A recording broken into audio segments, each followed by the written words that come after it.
Buenas tardes a todos. Soy el licenciado Agustín Spachesi. Para mí es un placer, luego de haberlo escuchado al profesor Alberto Venegas Lynch, darnos un gusto más en el cierre del Congreso, del 9º Congreso de Economía Austríaca.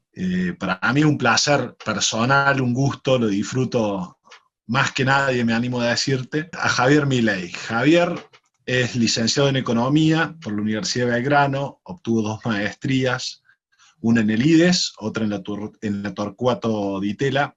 Ha sido economista senior de HSBC, economista jefe en Máxima FJP, ha sido coordinador en Estudio Broda, asesor del G20, del World Economic Forum, es profesor universitario, autor de una enorme cantidad de artículos periodistas con un track record que es envidia de todos y todas. Es autor de una enorme cantidad de artículos académicos, autor 8 libros publicados, Javier, ¿no es cierto? 14. 14 libros, bueno, tengo mal el conteo, lo vamos a tener que actualizar. Sobre todo con un éxito, porque hay alguien que sí vende muy bien en Argentina, que es Javier con Pandemonic, su último libro. La verdad, un éxito editorial tremendo, se agotó la primera edición, ya estamos por la segunda. Y bueno, la verdad que para mí es un placer, no necesita mayores detalles. El Javi de la gente. Bienvenido, Javier, ¿cómo estás? Buenas noches. Bueno, muchas gracias, Agustín, por tus palabras, siempre tan generoso conmigo.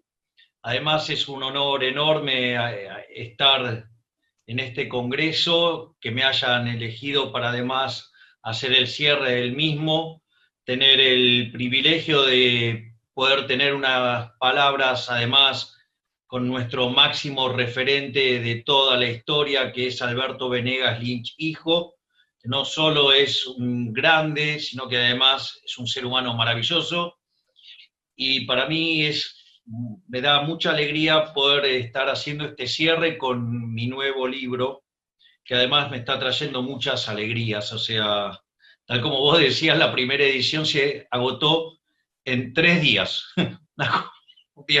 Vos sabés que el otro día estaba en el programa de Dateli y Dateli me decía, uno abre este libro, tiene ecuaciones, ¿cómo puede ser que se venda? Bueno, lo vendió en 3 días. Y aparte la edición era una edición grande.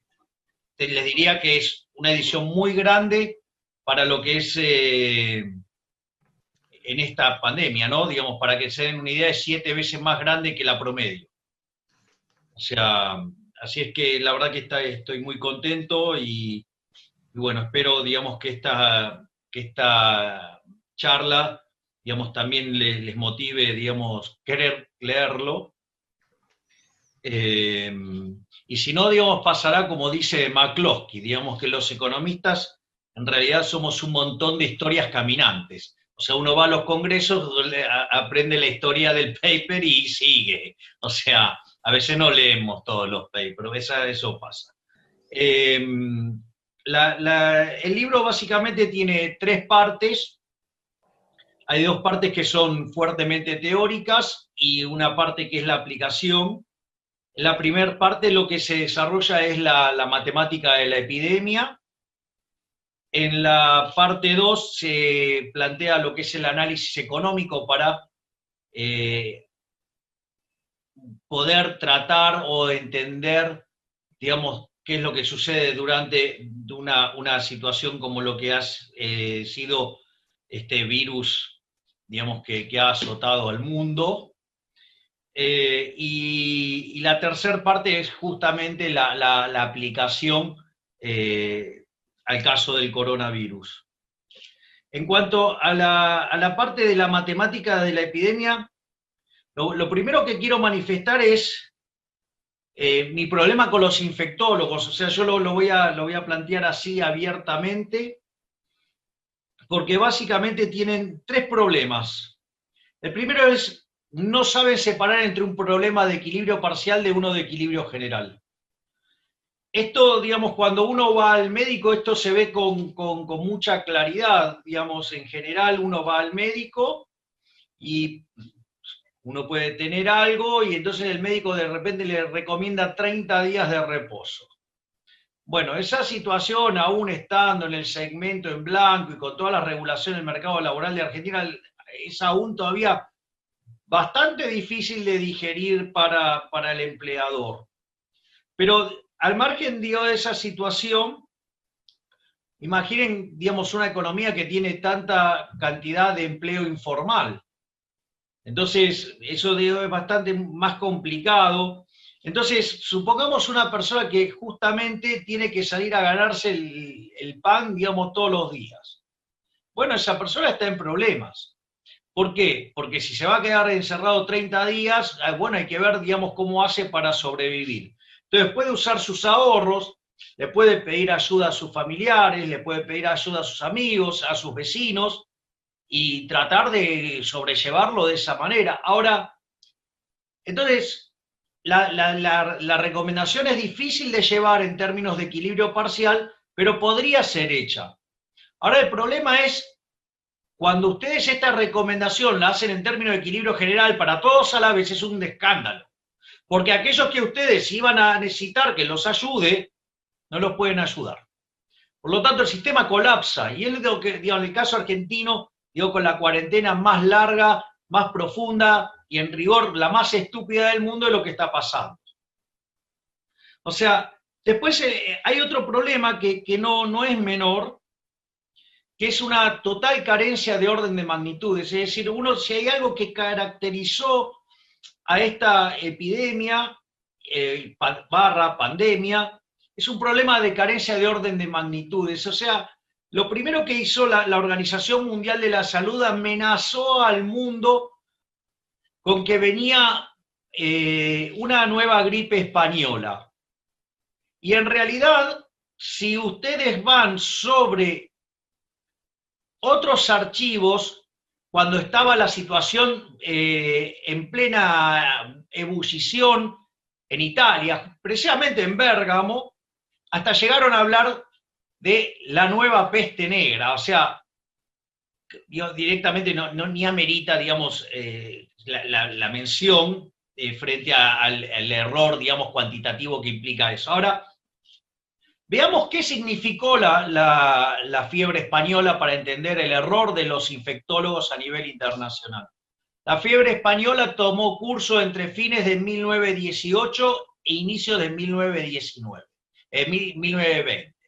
Básicamente infectó a un tercio del planeta Tierra con una tasa de letalidad del 6%, por ende murieron el 2% de las personas que vivían en el planeta Tierra, que en ese momento eran 39 millones de seres humanos.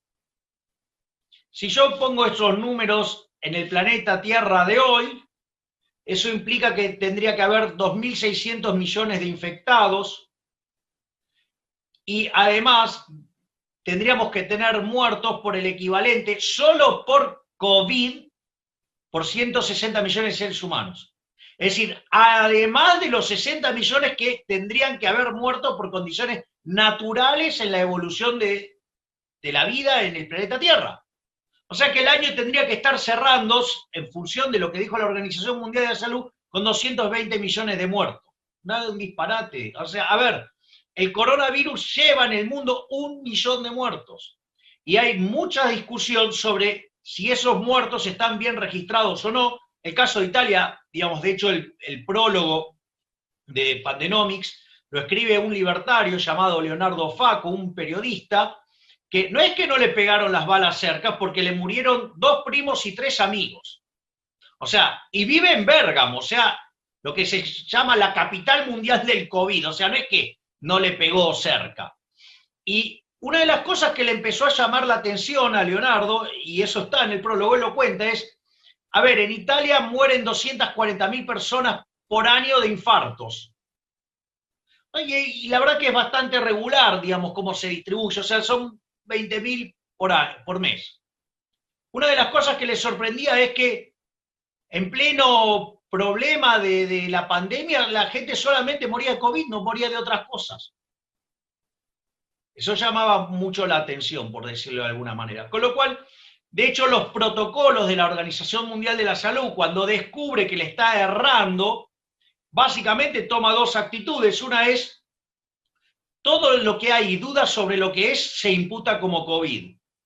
Y al mismo tiempo, obliga a quemar los cuerpos. obliga a cremar los cuerpos, para que no se puedan hacer autopsias. O sea, estamos frente a algo que verdaderamente los errores de la Organización Mundial de la Salud han sido un escándalo. De hecho, muchas de las cosas que se están conociendo para tratar el COVID es gracias a la actitud valiente de médicos italianos que, violando los protocolos, tomaron el riesgo de empezar a hacer autopsias, y ahí entendieron cómo, digamos, las cosas que recomendaba la Organización Mundial de la Salud, en lugar de ayudar a salvar a la gente, mataba gente. Eso está muy bien contado por Leonardo Facco en el prólogo porque además él, digamos, sacó un libro que se llama Estado de Pavura, donde convoca a 30 eminencias italianas y de otras partes de Europa para explicar esta situación. Por lo tanto, digamos, hay también un problema de orden de magnitudes. Fíjense que la Organización Mundial de la Salud ya no sabe cómo ocultar sus errores, que ahora dijo que, bueno, en realidad uno tiene un número de infectados, pero tendría que multiplicarlo por 21, porque son los asintomáticos. Parece una cargada, verdaderamente, cuando en realidad los asintomáticos pueden rondar entre el 2 y el 5%, y como una cuestión escandalosa, el 8%. O sea, cero, en el peor de los casos, digo, vamos a exagerar, 10% es 0,1. Están diciendo multiplicar por 21. O sea, eso es lo que está mostrando, es el tamaño del error que cometió la Organización Mundial de la Salud. Y claro, digamos, ¿saben qué? Yo les cuento a todos los que están presenciando, digamos, este vivo, digo, en realidad todos ustedes son ricos, lo que pasa es que son asintomáticos y no se dieron cuenta. Digo, va a ser un poco, digamos, difícil de entender.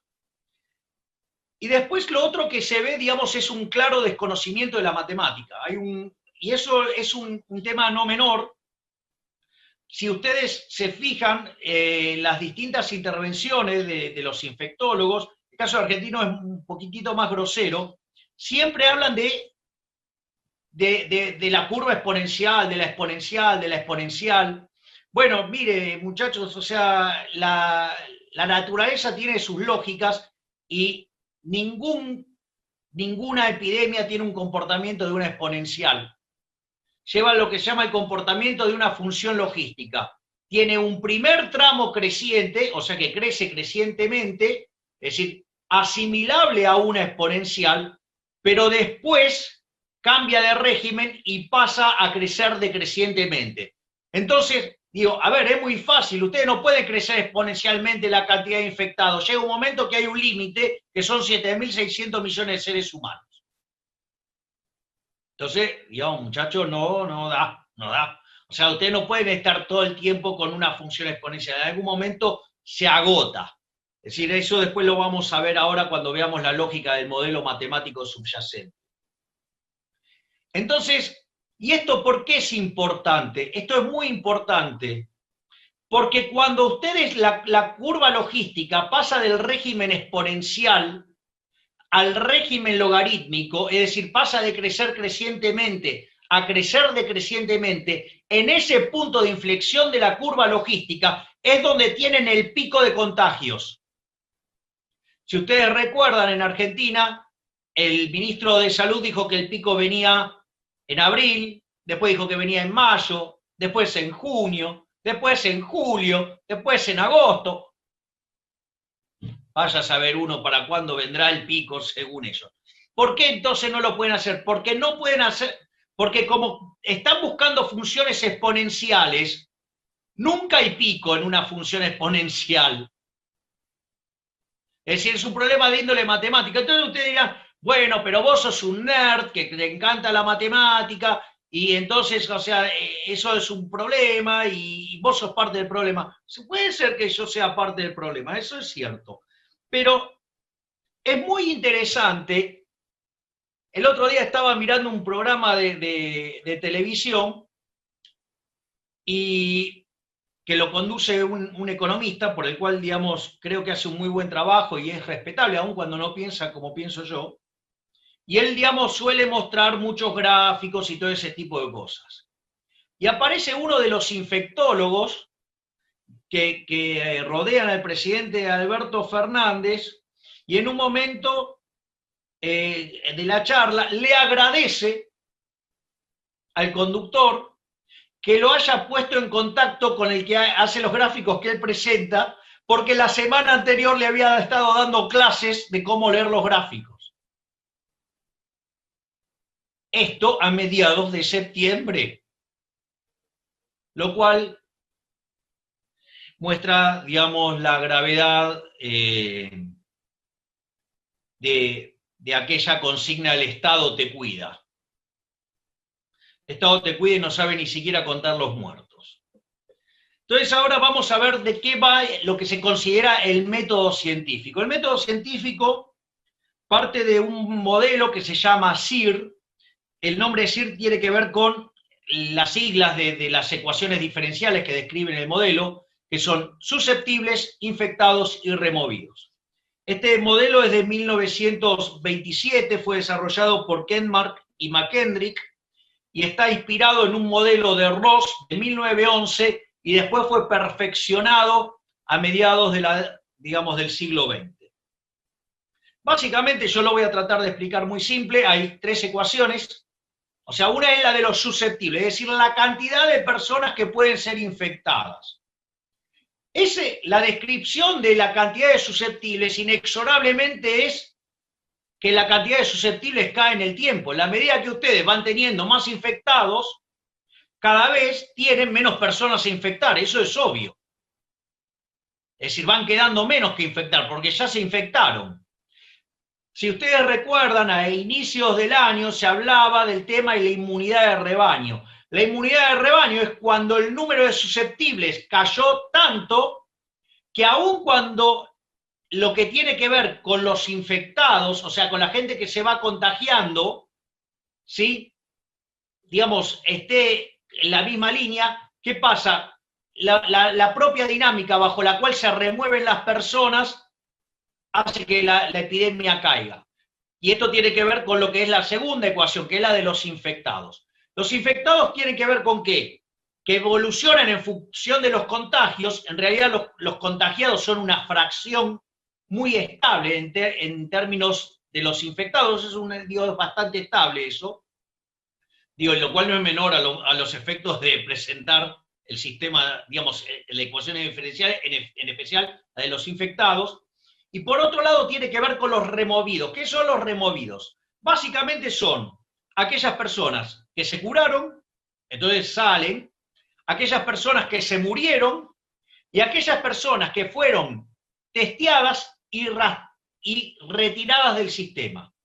Entonces, la dinámica de la epidemia, ¿de qué depende? De cómo evolucionan los infectados, ¿sí? Y esto es, cómo se dan los contagios y cómo se remueven las personas. Entonces, fíjense que ahí surge de qué va el método científico. El método científico va de, por un lado, la decisión de los individuos, es decir, el comportamiento individual. ¿Para qué? Para minimizar el contagio, para minimizar la probabilidad de contagio. ¿Y eso cómo se hace? Con el distanciamiento social, con el uso del barbijo. Recuerden que a inicio del año acá decían que no había que usar barbijo, porque el barbijo era peor. Una de las cosas que, mientras que yo hablaba con mi amigo Agustín Echevarne, una de las cosas que notamos es que ¿por qué en Corea del Sur no había una explosión de enfermedad y sí la había en Nueva York?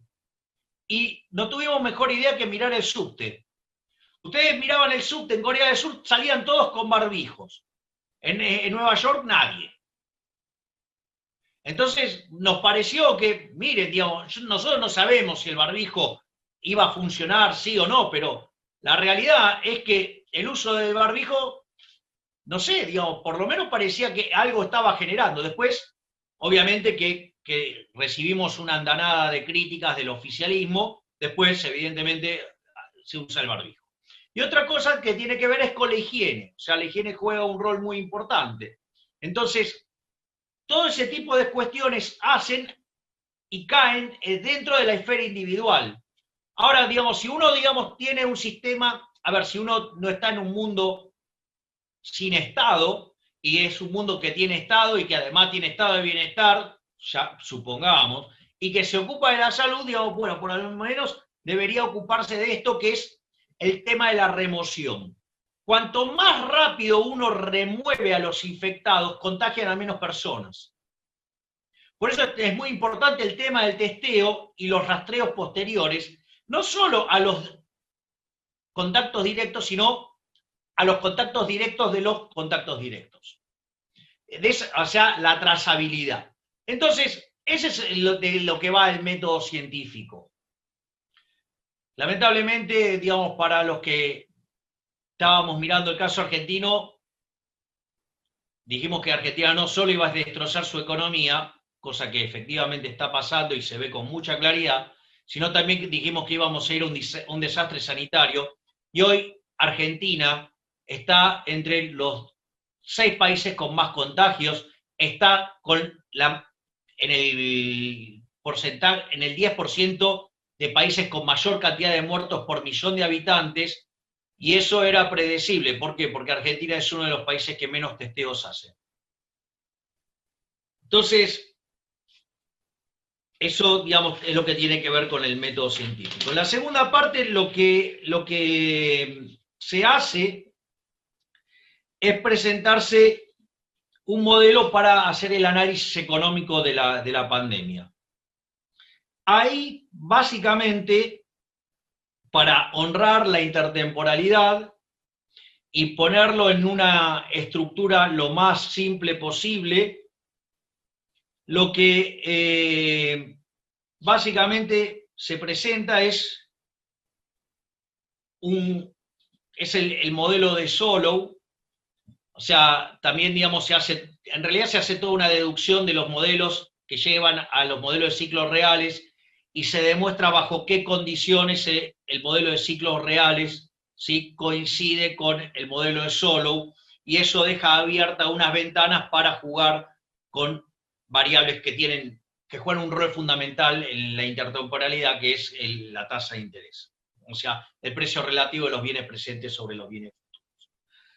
O sea, la realidad es que cuando uno mira todos los textos de macroeconomía moderna, que básicamente intentan incorporar todos los progresos que ha tenido la profesión en cuanto al tratamiento de la intertemporalidad, en especial desde mediados de la década del 80, y si uno quiere ser muy preciso, digo, con la tesis de Paul Romer en 1983 en la Universidad de Chicago, e impulsado por Robert Lucas en el año 85 en sus lecturas de O'Neill Robbins, eso generó todo un cambio de la forma de hacer la macroeconomía, digamos, donde se pone el centro, digamos, en la intertemporalidad. Algo, digamos, que claramente en este congreso no hay que discutirlo, porque, digamos, ya lo sabemos, porque, digamos, o sea, si hay un enfoque que ha respetado la intertemporalidad, justamente es el enfoque austríaco, y dentro de las bases para las cuales, digamos, Robert Lucas, cuando se agota el debate macroeconómico con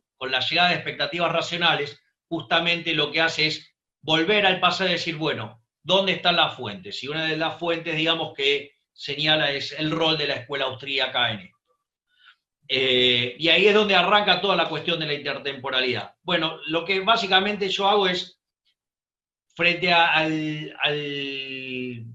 los déficits que he notado en los libros de macroeconomía moderna para resolver este problema, trazo un modelo intertemporal en el cual logro bajar en el equilibrio del mercado de bienes, y ahí derivo el equilibrio de los mercados de factores, y de esa manera, digamos, tener un modelo que nos permita ver la economía de corto plazo, la macroeconomía, y que esas cosas que ustedes hagan en el corto plazo, cómo impactan, no solo en el presente, sino cómo impactan en el futuro, es decir, la intertemporalidad. Habiendo hecho esta semblanza de una parte muy dura del libro, por decirlo de alguna manera, básicamente nosotros, digamos, consideramos, y esto, digamos, en este congreso, digamos, es más fácil contarlo, es que en el mercado de bienes se determina la tasa de interés, que la tasa de interés es el cociente de precios relativos entre los bienes presentes y los bienes futuros, y es un mecanismo de coordinación intertemporal, cuyo, digamos, la interacción entre ahorro e inversión determinan ese precio relativo. Y por otro lado, digamos, en el mercado de dinero determinamos el nivel de precios. O sea, esa es la lógica. Entonces, yo ahora lo que voy a hacer es el armado teórico para después entender ya mucho más fácil todos los casos y ya ir más rápido en la parte 3. Básicamente, si nosotros tenemos una economía cerrada y tenemos una epidemia, ¿cuál es el punto? El punto es que está atacando sobre la oferta de trabajo, es decir, yo tengo una retracción transitoria de la oferta de trabajo, salvo que, digamos, se termine con un montón de muertes y sea permanente. Llámese la Primera Guerra Mundial, la Segunda Guerra Mundial o la propia fiebre española. En ese contexto, digamos, a mí lo que me pasa es que se me retrae la producción, con eso se me retrae el ahorro. Si la inversión está tomada mirando criterios de largo plazo y se entiende que básicamente el shock es transitorio, lo que va a pasar es que sube la tasa de interés, al subir la tasa de interés baja la demanda de dinero y el nivel de precios sube. Eso es lo que pasaría en una economía cerrada cuando el shock se lo lee como transitorio. Ahora, si uno cree que el shock es permanente o que, digamos, toma lugar una situación de pánico, y eso solamente se puede ver, digamos, en lo que pasa en el sistema financiero. Por eso, digamos, el modelo además tiene una bajada del lado de lo que tiene que ver con la demanda de capital, con lo que pasa en los mercados financieros. Y en ese contexto, ustedes lo que tienen es que la caída de la inversión es más importante que la caída del ahorro. Por ende, la tasa de interés cae y la contracara es que ustedes tienen un aumento de la demanda de dinero tan importante que hay una deflación. ¿Sí? Ese es el marco general. Cuando ustedes además incorporan una economía abierta, ustedes tienen una ecuación de arbitraje en términos de tasa de interés. Cuando la tasa del equilibrio interno está por encima de lo que es el equilibrio internacional, ustedes van a tener un ingreso de capitales, ¿sí? Y eso, digamos, va a apreciar la moneda, ¿sí? Y en el caso opuesto van a tener una devaluación. Ahora, entonces, ya estamos en condiciones de pasar a la parte 3 y ver qué es lo que pasó en el mundo. Y después analizar 4 tipos de países. Primero veamos cómo leyó el mundo el shock. El shock, digamos, a ver, si yo tomo lo que pasó con los commodities se destrozaron. Digamos, no solo que cayeron los commodities vinculados a la energía, digamos, a los metales y a los alimentos, sino que además mostró el patrón, digamos, de los casos de pánico. Es decir, lo que más fuerte cayó que fue justamente la energía, porque se esperaba un derrumbe del nivel de actividad monstruoso, digamos, pero más fuerte del que verdaderamente va a estar teniendo el mundo. Es más, a punto tal, si ustedes recuerdan, el precio del petróleo llegó a estar en términos negativos. Es decir, ¿por qué? Porque salía más caro guardarlo que regalarlo. Por otra parte, en el orden de magnitud de las caídas le siguieron los materiales y por último los alimentos. Esto es muy importante, porque la crisis fue tan fuerte que se generó que, digamos, hasta la gente empezó a comer menos. O sea, por eso, digamos, cayó hasta alimentos. Pero no solo eso, además pasaron otras cosas. Si ustedes se fijan, se derrumbó el precio de las acciones en Estados Unidos, subió muy fuertemente el precio de los títulos públicos en Estados Unidos y cayó fuertemente el precio de los títulos privados, de deuda privada. O sea, se genera una suerte de spread, ¿sí? Donde se hace muy caro el financiamiento para el sector privado y muy barato para el sector público. Fenómeno, digamos, que además generó un fuerte aumento en la demanda de dinero en Estados Unidos. Y por otra parte, cayeron fuertemente el precio de los bonos emergentes, haciendo subir el riesgo país. Entonces, en esta situación, ¿ustedes qué es lo que tienen? Que en realidad el mundo queda, digamos, desacoplado. Por un lado están los países desarrollados, donde si bien la tasa de interés del equilibrio interno está más abajo, cae tanto la internacional que además tienen ingreso de capitales y que le permiten financiar, ¿sí?, el déficit de cuenta corriente. De hecho, ¿qué es lo que hizo Estados Unidos? ¿Cómo atendió Estados Unidos este problema? Bajó los impuestos a las empresas, en especial muy concentrado en las pequeñas. ¿Por qué? Porque las empresas grandes, cuando le cae el precio de los bonos y no se pueden financiar el mercado, van al sistema financiero y cuando van al sistema financiero terminan, ¿qué?, desplazando a las más chicas. Entonces, digamos, por eso se concentró la baja de impuestos ahí. Por otra parte, el sistema de Estados Unidos, cuando las personas quedan desempleadas, se activa el seguro de desempleo. Y además, el gobierno de Estados Unidos giró dinero a aquellas personas que se quedaban sin trabajo. de modo tal de estabilizar el nivel de consumo, y eso lo financió ¿con qué? Con endeudamiento externo, ¿sí? O sea, con déficit de cuenta corriente, que era financiado por el resto del mundo, porque todo el mundo quería tener títulos públicos americanos. Y es más, el grado de aversión al riesgo fue tan grande y el aumento de la demanda de dinero fue tan grande que cuando el precio de los títulos públicos se fue a cero, la Reserva Federal, que es un, digamos, controla la tasa de interés, puso en cero la tasa y en la primera licitación, digamos, absorbió, digamos, emitió cerca de 600.000 millones de dólares y tuvo que hacer otra al otro día porque se había quedado corto en casi 300.000 millones de dólares, para que vean el tamaño de la magnitud. Entonces, ¿qué es lo que hizo Estados Unidos? Trató de sostener la inversión, trató de sostener el consumo y frente al incremento de la demanda de dinero, emitió dinero para evitar una deflación. Ese es, digamos, no los quiero cansar con el caso comparado de Francia y los problemas, digamos, asociados. Ahora, después nosotros tenemos otro caso, que es el caso de los emergentes con tipo de cambio flexible. ¿Qué es lo que pasa? Ahí la tasa de interés internacional está por encima de la del equilibrio interno. Eso lo que genera que es que se usa del dinero local, se termine devaluando la moneda, ¿sí? Y eso, digamos, en el fondo, con esa caída de la demanda de dinero hay presiones inflacionarias. En primer lugar, lo que hay que entender es la consistencia del agregado, porque si los países desarrollados estaban teniendo déficit de cuenta corriente, alguien lo tenía que financiar, y sí, eran los emergentes. Entonces, en ese contexto, nosotros tenemos distintos tipos de países, tenemos los que tienen tipo de cambio flexible, como puede ser el caso de Chile o el caso de Brasil. En el caso de Chile, fíjense que, digamos, como ellos tienen una tradición y prolijidad en el manejo de las cuentas públicas y en especial de la política monetaria, esto no quiere decir que yo avale, digo, que existe el Banco Central, yo lo quiero eliminar, pero, digo, estoy hablando del mundo que hay, no, digamos, del que me gustaría. Entonces, ¿qué pasa?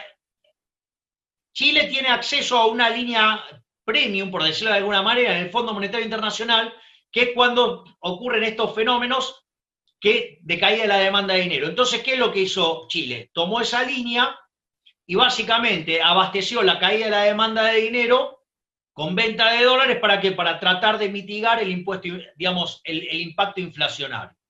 ¿Qué pasa en el caso de Brasil, que también tiene tipo de cambio flexible? No, pero no, como no tiene la reputación de Chile, no puede acceder a esa línea. Como no puede acceder a esa línea, ¿lo hizo con qué? Con reservas. Por eso, digamos, Brasil tiene muchas más reservas, digamos, que Chile. Chile casi no tiene reservas, porque justamente tiene un sistema de tipo de cambio flexible limpio. En cambio, Brasil, ¿por qué acumula reservas? Porque en esta situación, básicamente, usó esas reservas para mitigar la caída de la demanda de dinero y que el impacto en precios sea menor. La situación es mucho más complicada en aquellos países emergentes, pero que están dolarizados. ¿Por qué? Porque cuando cae la demanda de dinero, ustedes tienen presión a que suban los precios. Pero ¿qué pasa? Esos precios ahora, los precios locales vienen dados por el precio internacional multiplicado por 1.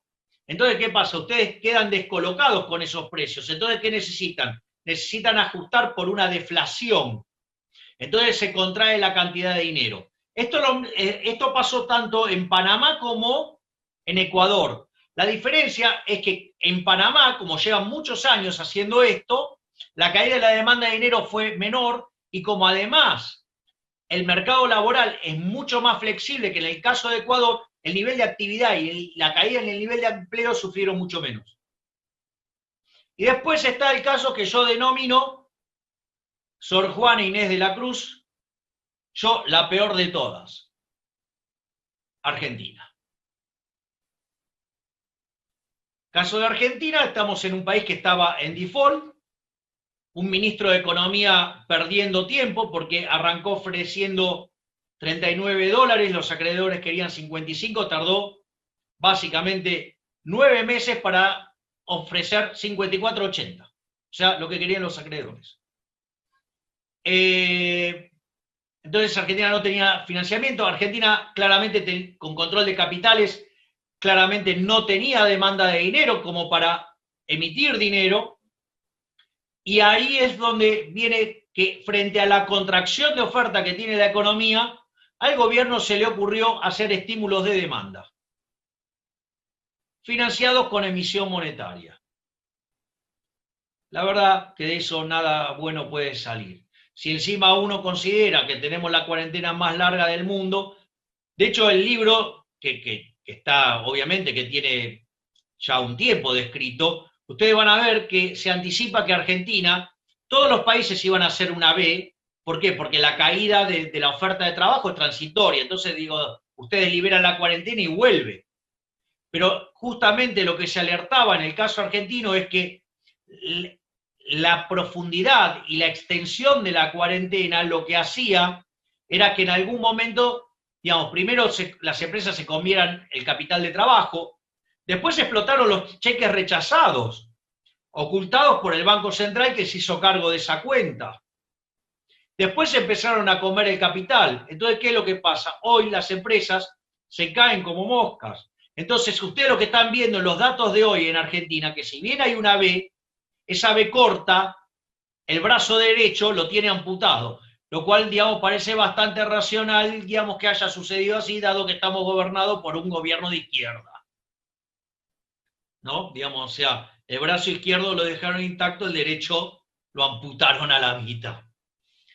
Al margen de, digamos, entonces, de esto es, ahora veamos todos los daños que ha causado el COVID y en realidad lo que hay que entender que el problema no ha sido la pandemia, sino que el problema ha sido la cuarentena. O sea, ahí lo que yo, digamos, quiero señalar, hay un trabajo que hizo Robert Barro junto a Ursúa y Wen. Barro ya venía trabajando en lo que se llama economías de las catástrofes, y en el trabajo que hace con Ursúa y Wen hace una estimación empírica de cuánto podía caer el PBI frente a una situación si el COVID se pareciera a lo que fue la gripe española. En ese contexto, básicamente lo que arma es una serie entre el año 1890 y 1920, y en donde están los muertos de la Primera Guerra Mundial, pone esos datos y en el resto cero, y lo mismo hace con el caso de la fiebre española, donde son todos ceros, salvo en los años 1918, 1919, 1920, donde van los datos de los muertos por la fiebre española.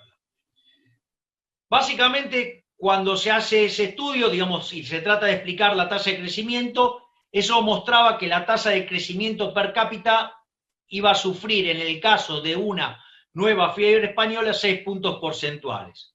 Si además iba a morir 2% de la población y la población crece naturalmente un punto porcentual, eso le da un -1 adicional, con lo cual la variación del PBI de per cápita de -6 y ustedes agregan el efecto del -1 de la población, le dan -7.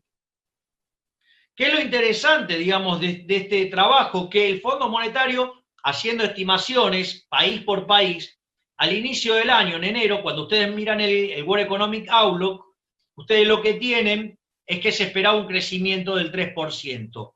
Y cuando toman las correcciones está en torno al 4 y el 4,5%. Quiere decir que el trabajo de Barro y Ursúa, digamos, trabajó bien. Ahora, ¿cuál es el problema? El problema es que si uno hubiera tenido el equivalente de la fiebre española, uno tendría que haber visto, digamos, números de 450.000 muertos por día. Es más, naturalmente en el planeta Tierra mueren 165.000 personas por día.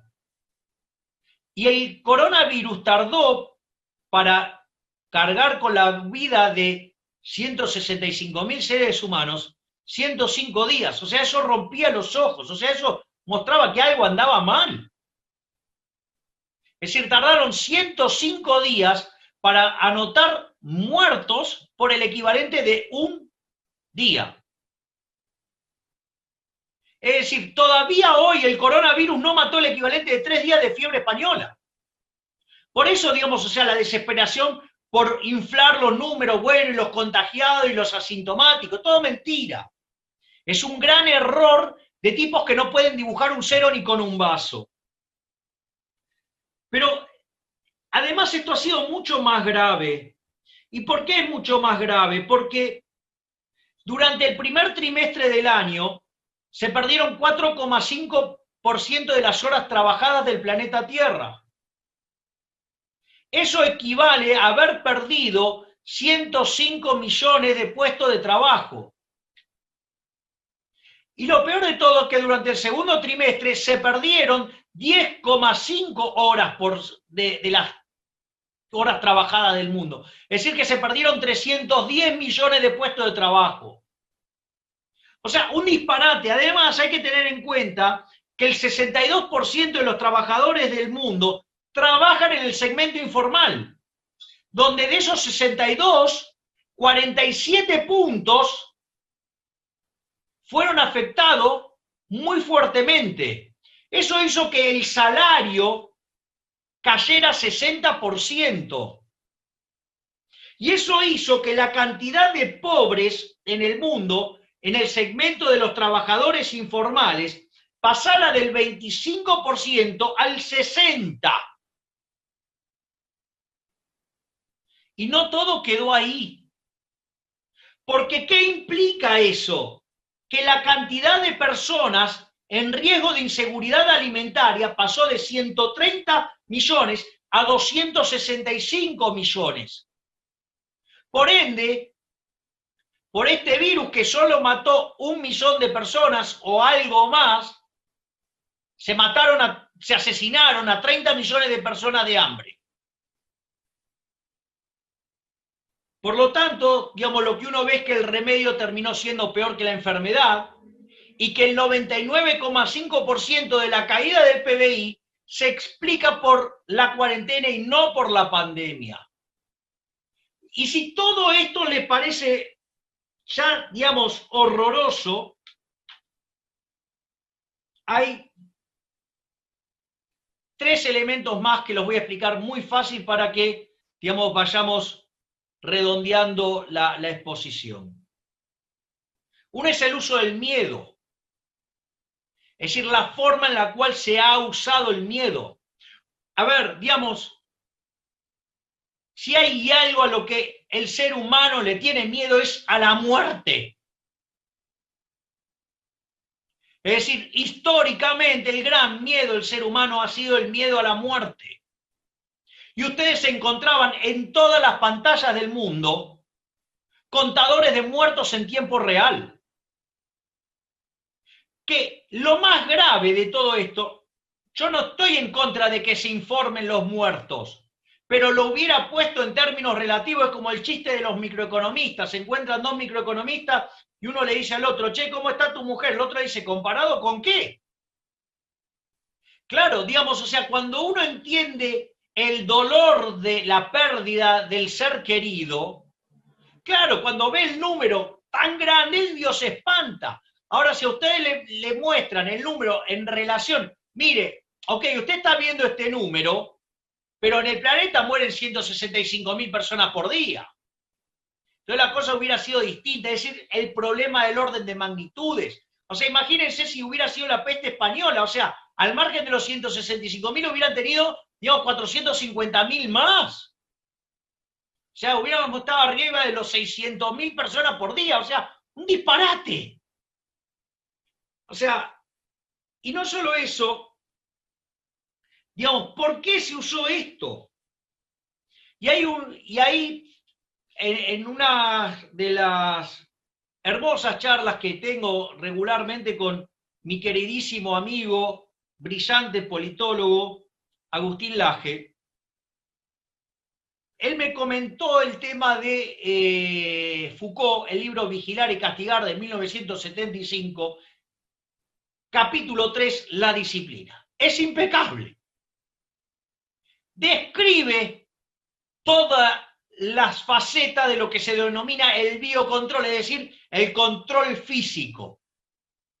Les sugiero que lo lean porque es impresionante. O sea, en el libro está explicado, digamos, están los fragmentos del libro de Foucault y la explicación de cómo, digamos, los gobiernos lo utilizaron, es decir, el sueño del gobierno totalitario, que además Foucault en 1977 además incorpora el control sobre la psiquis. Cosas, digamos, que a ustedes se lo hacían desde los medios de comunicación, mostrándoles la cantidad de muertos. Es decir, acá los espantaban con la cantidad de muertos por el coronavirus y no les contaron que el año pasado, de manera como si nada hubiera pasado, murieron más de 32.000 personas de gripe. Pero digo, no, ninguna gripe rara, no, la gripe común. Digo, igual está el problema del desastre sanitario local y un montón de otros problemas, y digamos esto de cómo se declaran los casos y todas esas cosas. Pero fíjense, pero nunca le pusieron las cosas en términos relativos. Entonces, ¿de qué estamos hablando? Y la verdad que si el año termina con 32, supongamos con 30.000, 32.000 muertos, no es distinto que lo que pasó el año pasado. Ahora, el año pasado no se paró la economía y no se hizo este desastre por esto. Entonces la pregunta es, ¿por qué?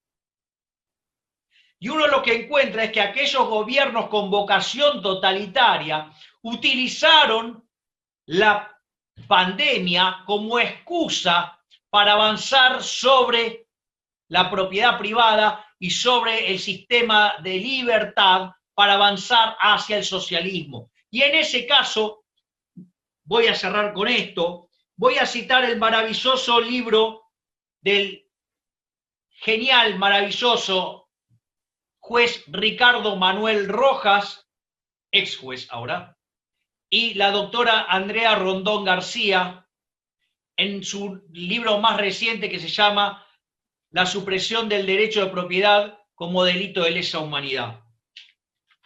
Porque es importante señalar que lo que está haciendo el gobierno argentino constituye un delito de lesa humanidad.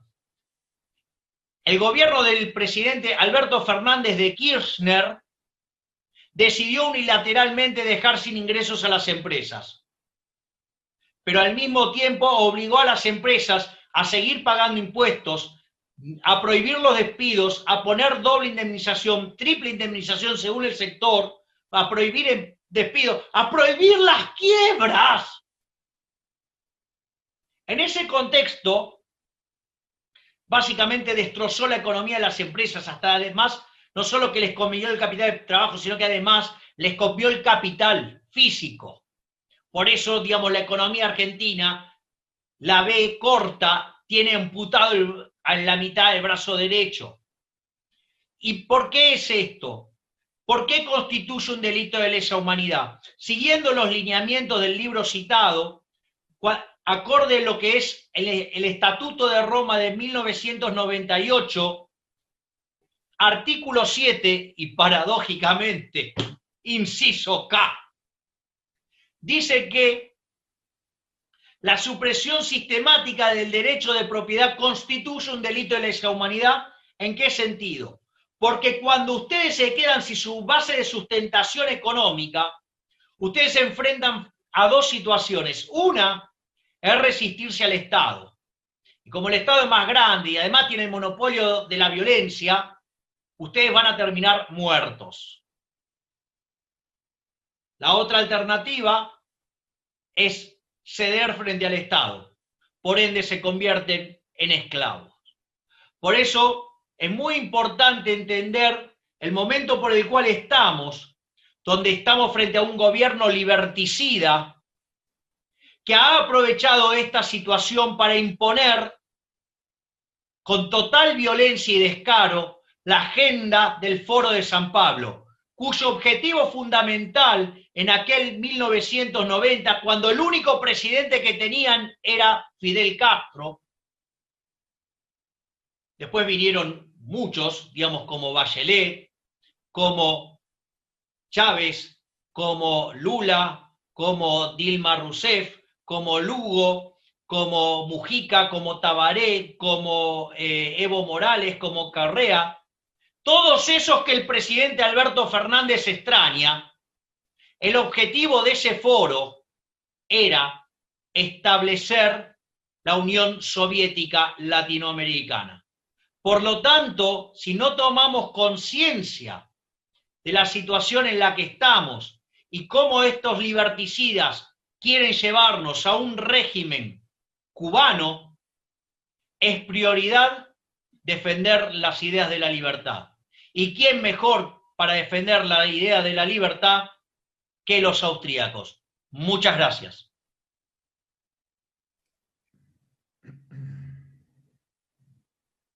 Oh, Javier, muchísimas gracias a vos antes que nada.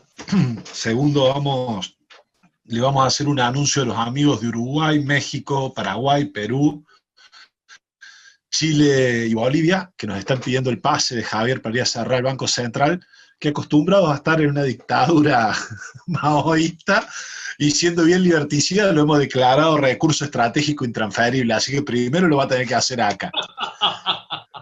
Pero bueno, Javi, vamos con algunas preguntas que nos han hecho desde el público. Increíble la cantidad de preguntas políticas que nos han realizado. Muchas, muchas. Hay una que dice, entiendo las diferencias con Cambiemos. ¿Por qué no ven factible lograr una alianza con una base de 5 propuestas fijas a fin de contar con el 40% de los votos que ellos tienen? Yo veo absolutamente no factible la unión con Cambiemos, porque Cambiemos ha demostrado ser un gobierno socialista. Recuerden que el señor Marcos Peña se sentía orgulloso de ser socialista y popular. Ya eso venía dado porque el gobierno estaba alineado con la Internacional Socialista y con la Internacional Popular. Además, el otro asesor de Macri era Jaime Durán Barba, un marxista y que decía que Macri era la nueva izquierda. Por lo tanto, Argentina tuvo un gobierno de izquierda. Cuando tuvo que elegir el ministro de Economía, eligió a Alfonso Prat-Gay, quien militaba con Donda y Tumini. Les aviso que Donda y Tumini estaban en el Foro de San Pablo. Son parte del Foro de San Pablo. Por otra parte, digamos, ha sido un gobierno mentiroso. Yo tengo un problema moral con los mentirosos. Concretamente, a ver, hay una conferencia de Federico Sturzenegger en Harvard, donde Federico explica que Durán Barba les prohibía decir la verdad. Les decía que había que mentir y que había que decir todas las mentiras que fueran necesarias con tal de ganar una elección. No solo eso, sino que además de eso, quiero contarles que de manera muy reprochable e irresponsable y haciendo gala de una impresentabilidad enorme, el señor jefe de gobierno de la Ciudad Autónoma de Buenos Aires, Horacio Rodríguez Larreta, está lanzado la campaña del 2023. La pregunta es con qué recurso lo está haciendo. O sea, le está sacando la plata a los contribuyentes, a los pagadores de impuestos, a los esclavos fiscales de la Ciudad Autónoma de Buenos Aires. Pregunto, digo, para saber, digo, de inquietud. Pero al margen de eso, quiero contarles que sus asesores son Marcos Peña y Jaime Durán Barba.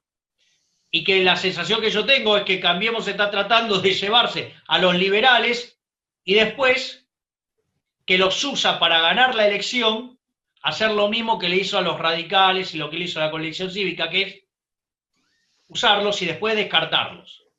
Además, a ver, digo, lamento tener que ser autorreferencial, pero el día sábado, en la noche de Mirta Legrand, tuve un intercambio con la señora Patricia Bullrich, porque frente a la oleada de mentiras no pude más que ponerle los puntos, y en ese contexto me acusó de fuego amigo cuando hablé de Fernando Iglesias, y entonces le pregunté dónde estaban los liberales en Cambiemos. Me dijo que el máximo exponente del liberalismo que tenían es Fernando Iglesias. O sea, Fernando Iglesias, que desde los medios de comunicación perseguía a los liberales llamándolos liberalotes, o sus acólitos llamándonos libertarados, o llamándonos lloraimpuestos frente a la gran presión fiscal que asfixia al país y que no le permite crecer. Por lo tanto, digamos, o sea, tener de diputado, o sea, como representante del pueblo a Fernando Iglesias, es como tener un representante que va a ver a mi empleador y le pide bajarme el sueldo. Y además pretende que le dé las gracias. O sea, por lo tanto, le diría que es imposible tener algún punto de contacto con Cambiemos. Además, no solo por eso, sino porque además ha sido también un gobierno liberticida. Es un gobierno que, por ejemplo, ha subido los impuestos, no los bajó. Digamos, Bullrich hablaba de los planes sociales a los cuales los quiere eliminar, aún a riesgo de generar un desastre social, los aumentó. Es decir, quiero que no tengamos la mentira, no se puede estar con gente que miente. O sea, pero no solo eso, digamos, ellos volvieron a poner el cepo, es decir, cuando la macroeconomía le estalló, para no pagar las consecuencias, ajustaron, recortando libertades individuales, o sea, lo mismo que el kirchnerismo. Es decir, la única diferencia eran los modales. Por lo tanto, digamos, con personas que mienten, con personas liberticidas y además socialistas, y hay que entender, digamos, yo entiendo que como no son liberales, probablemente casi ninguno de ellos haya leído Camino de Servidumbre. Porque en el fondo, nosotros vamos hacia Venezuela, hacia Cuba, el kirchnerismo nos lleva a 500 kilómetros por hora. Bueno, lo que hizo Cambiemos es bajar la velocidad a 400. Y si se supone que tenemos que, digamos, alinearnos con ellos porque van a frenar el kirchnerismo, les cuento que los que trajeron al kirchnerismo de vuelta fueron ellos. Por lo tanto, no veo, digamos, por qué aliarnos con una fuerza socialista que lo único que va a hacer es canibalizar a los liberales y los va a dejar pintado al óleo, como lo hizo antes. Porque no se olviden, este proceso está liderado por Marcos Peña y Jaime Durán Barba. Entonces, van a usar a todos, van a decir todas las mentiras que sean necesarias, y cuando tengan el poder,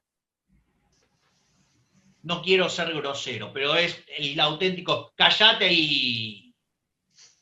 Seguí. Sí. Javier, antes que nada quiero invitar a sumarse a la magíster Verónica Loco.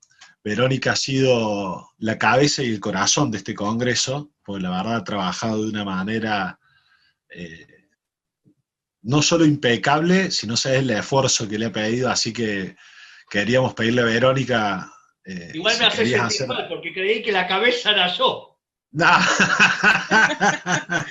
El pelo, la peluca de la cabeza, pero no sé si querés hacerle preguntas a Javier.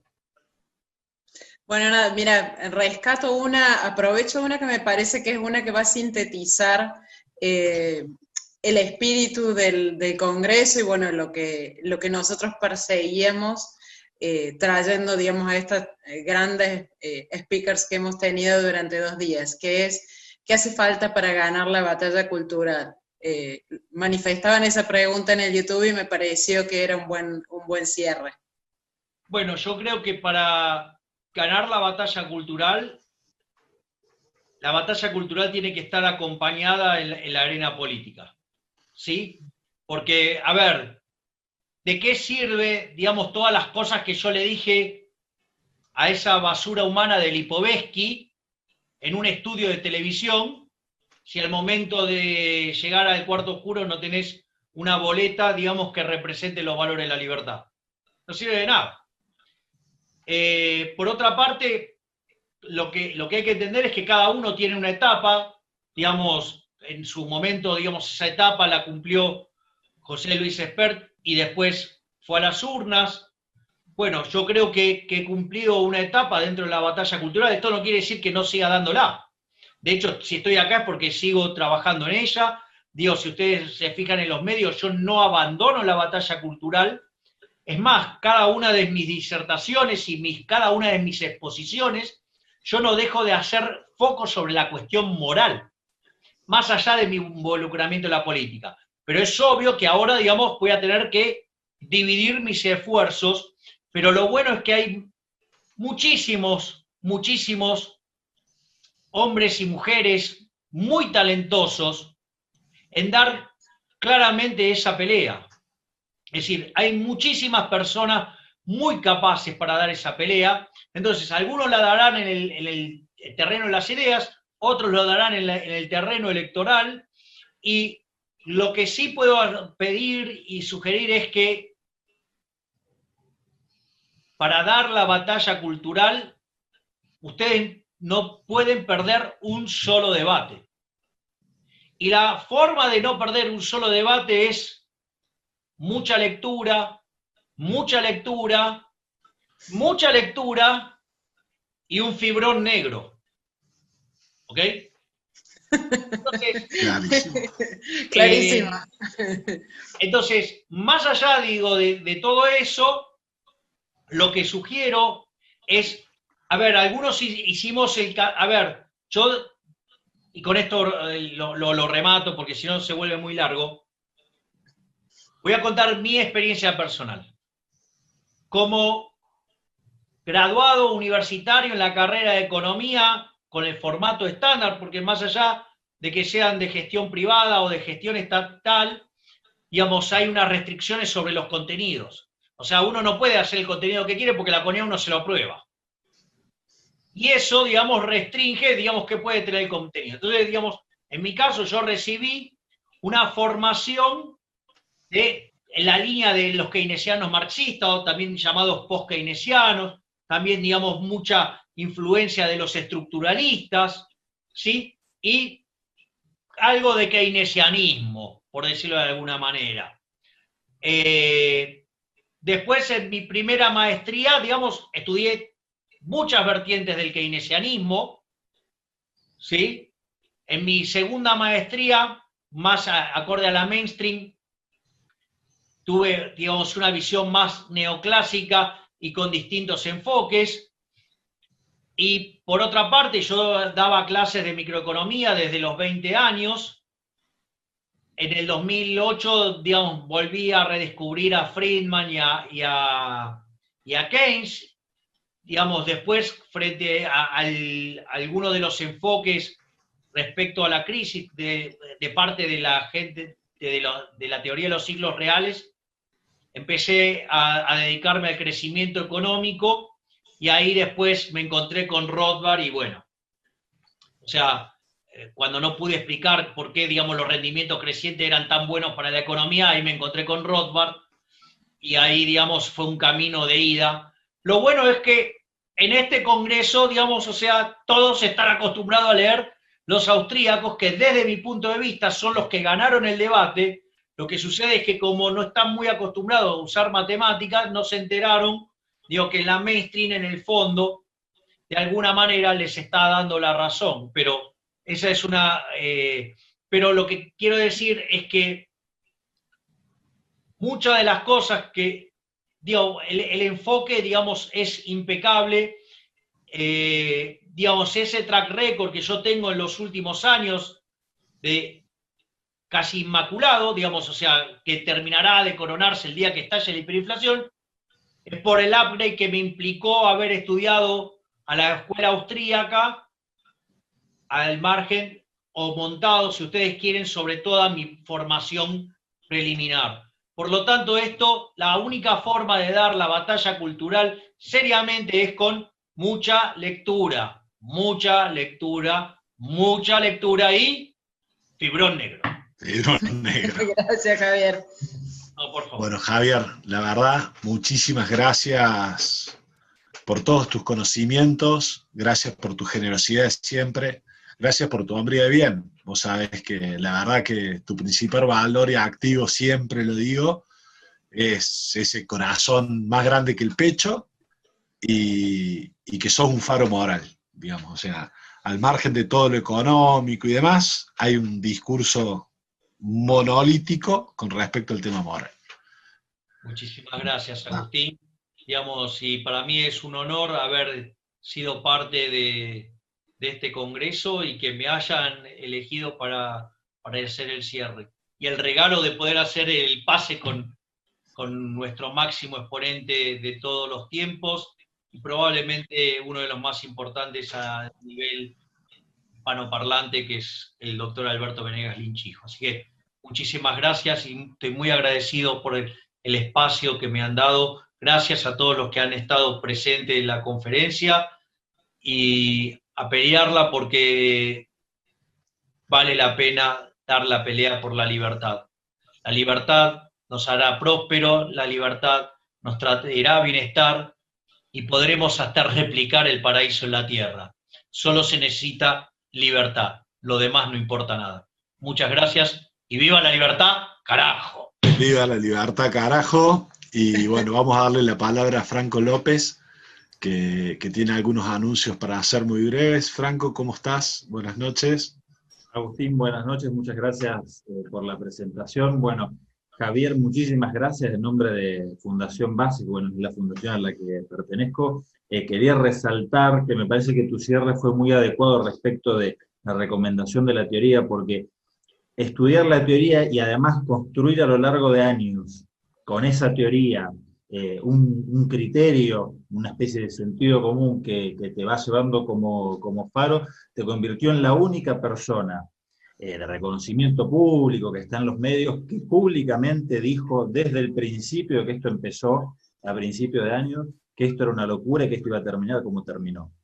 La única persona pública que lo dijo también en público. Y eso es algo para resaltar porque no lo decía nadie. Es más, la gente que a veces quizás lo opinaba, siendo no una persona reconocida, en el ámbito privado hasta tenían miedo de decirlo públicamente en las redes sociales. Así que eso es algo para resaltar. Y bueno, nuevamente te agradezco por haber hecho la charla de cierre del congreso este que nos llevó 2 arduos días. A su vez también le quiero agradecer a la gente de la Fundación Liberar, que también tuvieron una gran participación en la organización del congreso, con Agustín acá a la cabeza y en representación. Por supuesto también agradecerle a la Universidad del Siglo XXI, con Verónica acá en representación, porque realmente se han esforzado muchísimo, no solo en la organización, sino también en la difusión y en el mantenimiento del Congreso durante estos últimos días. Y por último, antes de cerrar para las palabras finales de cada uno que puedan hacer algún último cierre, recordarles que el año que viene, siempre en colaboración con los mismos aliados y partners que tenemos, vamos a hacer en Viena ya por segunda vez lo que sería el 10º congreso de la Escuela Austríaca. Es como que cumplimos ya la 10ª edición y la segunda vez que lo podemos hacer en el exterior. Esta siempre es la edición que estamos haciendo bianualmente nuevamente en Argentina. Así que bueno, los invito a todos, les agradezco a todos los que han participado y cedo la palabra para las últimas palabras de cierre. Verónica, tus palabras de cierre.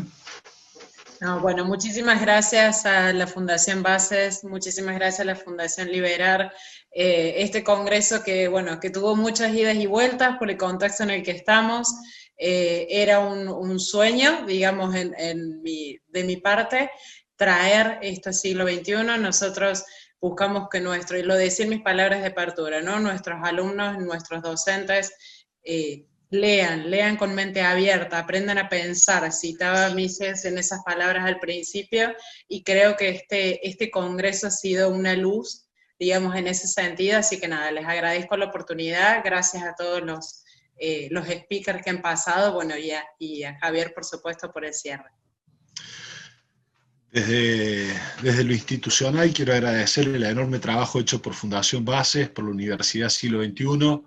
No me quiero olvidar de Federico Fernández, quien ha estado trabajando muchísimo por esto. Tenía un pequeño percance familiar, nada grave, gracias a Dios, pero le impedía estar acá. Agradecerle a todos los voluntarios que estuvieron trabajando desde la Fundación, difundiendo, levantando las preguntas, a los chicos de la técnica de la Siglo XXI que se han portado de manera impecable. Agradecerle a la rectora de la universidad, al doctor Rabat. Y bueno, Javier, el cierre es todo tuyo, con ese grito que para nosotros es un himno de esperanza y fortaleza. Bueno, lo principal que yo quiero señalarles es que somos superiores en todos los aspectos. Somos superiores en lo productivo, somos superiores en términos de valores de ética y de moral, y además somos superiores estéticamente. Por lo tanto, abracen las ideas de la libertad, estudien, crean en las ideas, abracen con amor estas ideas, que el triunfo será nuestro y será para un mayor bienestar de la humanidad. Así es que mucha fuerza, y para cerrar, la arenga libertaria. ¡Viva la libertad, carajo!